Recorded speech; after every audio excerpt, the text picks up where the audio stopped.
Hola, bienvenidos. Espero que se encuentren muy bien. Como hemos visto a lo largo de estas dos unidades que llevamos, hemos revisado un poco acerca del lenguaje, el lengua y el habla. Y veíamos que en el lenguaje, pues es lo que nosotros conocemos como idioma, que es la capacidad que todos los seres humanos tenemos para comunicarnos. La lengua, que es parte del código que existe, de todas las normas que nosotros debemos seguir al momento de comunicarnos. Y el habla, que es pues ya la realización física que cada uno de los hablantes hacemos, tanto de la lengua como del lenguaje.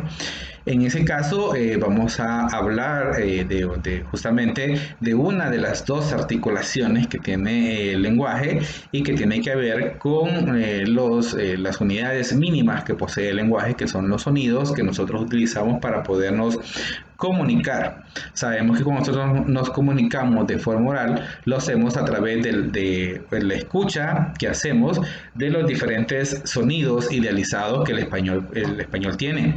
Yo escucho sonidos y como conozco los sonidos, pues puedo formar a través de ellos palabras y esas palabras me forman oraciones y así hasta estructurar pues un mensaje completo. En ese sentido, en el día de ahora, pues vamos a hablar acerca de los fonemas, los sonidos y las letras. Vamos a conocer las características que poseen cada uno de estos y cómo estos se relacionan con el idioma que nosotros hablamos y cómo lo vamos a conocer. Este tema es apenas el primero. En las siguientes unidades vamos a seguir hablando acerca de él y vamos a conocer pues otras características que posee.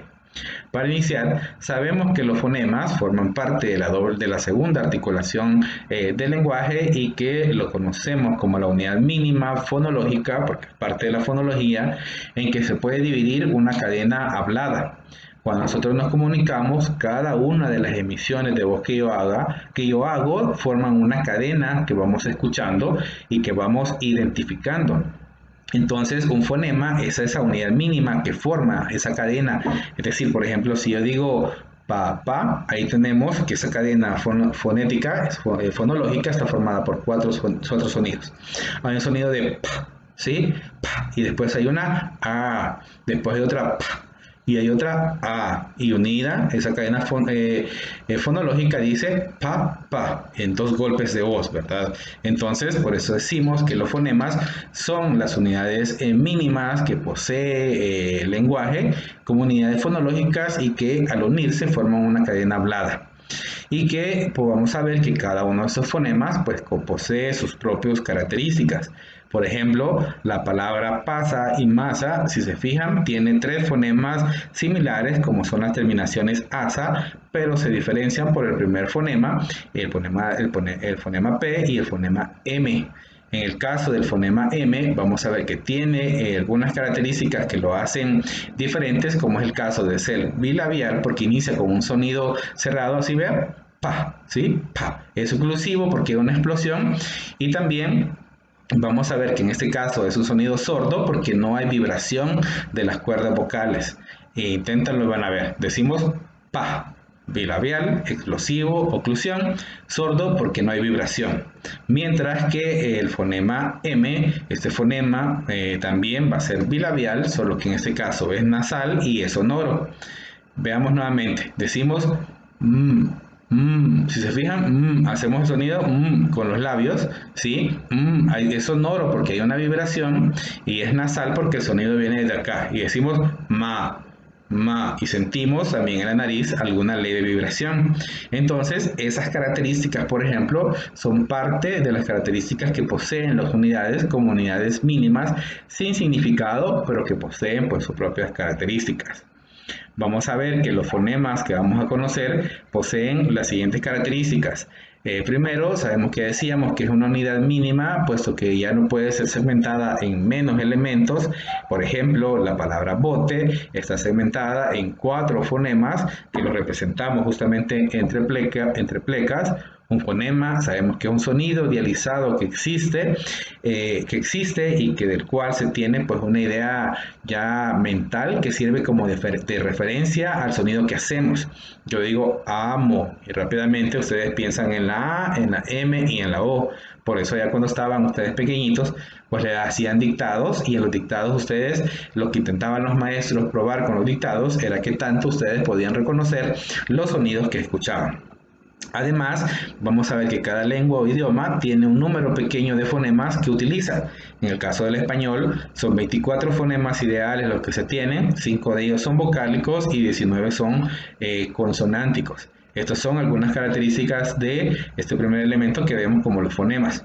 Luego tenemos a los sonidos, que los sonidos, vamos a ver que esto va a ser por decirlo de alguna manera, la realización oral de un fonema. ¿Sí? Porque es lo que yo puedo escuchar, ¿sí? Digo pa, pa, pa, pa. Y ese sonido que ustedes escuchan, esa explosión que ustedes escuchan, es justamente un sonido, que es la representación oral de un fonema y que para poder realizarla, pues es necesario tener un aparato fonador que se encuentre en buenas condiciones. La lengua, la nariz, los dientes influyen dentro del sonido que se emite, porque sabemos de que una persona que tiene algún problema dental con sus dientes, o por ejemplo como lo que tengo en medio, pues esa fisura entre los dientes, también hace que el aire se escape y generen sonidos diferentes al momento de emitir una palabra. O en el caso de algunas personas que no pueden, por ejemplo, pronunciar la R, que tienen algún tipo de problema con su aparato fonador. Y justamente esa característica del aparato fonador, que es diferente en cada uno de nosotros, es la que genera, en el caso de los sonidos, un fenómeno que conocemos como sonidos alófonos. Y sabemos que cada persona pues, pronuncia los fonemas con sus propios órganos y por lo tanto no se va a producir un sonido que va a ser exactamente igual a todos los casos. Y por eso vamos a ver que estos sonidos alófonos se pueden representar o tienen características diferentes. Si bien en la palabra dedo vemos que tenemos 2 veces el mismo fonema D, en cada uno de ellos es diferente el sonido que se tiene por la combinación que se hace. Y decimos D, ¿sí? D, sigue siendo oclusivo porque ven una explosión de los dientes, solo que la primera es dental porque surge en medio de los dientes, mientras que la segunda D es fricativa porque decís do, y hay un cierre de la boca y eso lo convierte en fricativo. De, do, ¿sí? Entonces vamos a ver que hay esa característica, esa es la que nosotros conocemos como sonidos alófonos, o como lo que ocurre cuando nosotros aquí en el español latinoamericano decimos zapato, y lo decimos así, va, zapato, zapato, zapato. Y no decimos zapato con la lengua entre los dientes como debería ser. Porque generalmente nosotros sabemos que tenemos problemas para pronunciar la Z y la S. ¿Sí? Entonces, a estos sonidos que tienen diferentes representaciones o que se hacen de maneras diferentes, es a lo que conocemos como sonidos alófonos. Ya vimos los fonemas, ya vimos los sonidos y ahora vamos a conocer las letras. Las letras sabemos de que estas son la representación gráfica de un fonema y que en español sabemos que algunos fonemas pueden ser representados por varias letras o las mismas letras pueden tomar fonemas diferentes. Por ejemplo, el fonema K lo podemos representar con la letra K, con la letra C o la letra Q, dependiendo de la palabra que nosotros utilizamos. Por eso es que, por ejemplo, podemos ver nombres como Carla, que a veces se escriben con C y a veces los escriben con K, porque un mismo sonido se puede representar de diversas formas.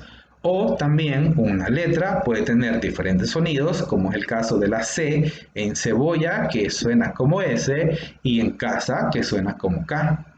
Entonces, vamos a ver que las letras, al ser de representación gráfica, pueden tener esa dualidad, ya sea que pueda representar sonidos diferentes o un mismo sonido, un mismo fonema, representa varias letras.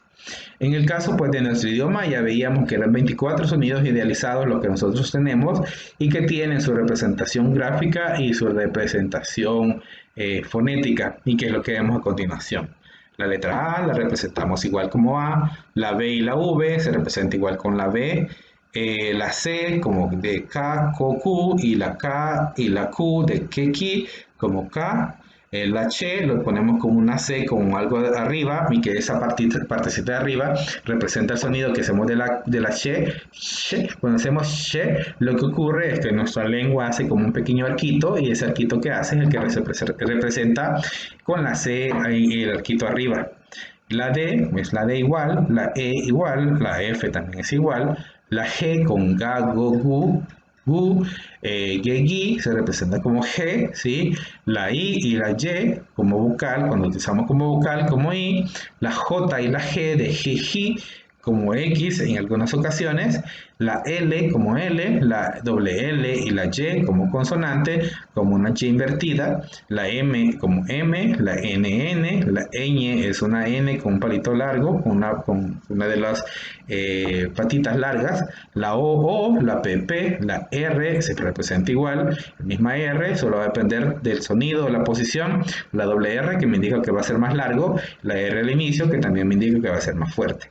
La Z se representa por ese cerito con la línea, que es el que representamos con los dientes cuando decimos el sonido de la Z, ¿verdad? Aquí, ¿sí? Y por eso se representa como ese círculo con la rayita justamente en medio. La S, la C de Ceci como S, la TT y la UU.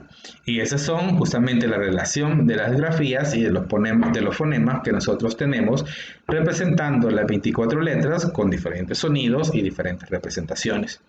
Espero que el contenido nos haya quedado claro. Recuerden siempre la importancia de tomar sus anotaciones, de formular sus preguntas para que en una próxima ocasión puedan ser resueltas. Gracias por su atención. Nos vemos en la próxima.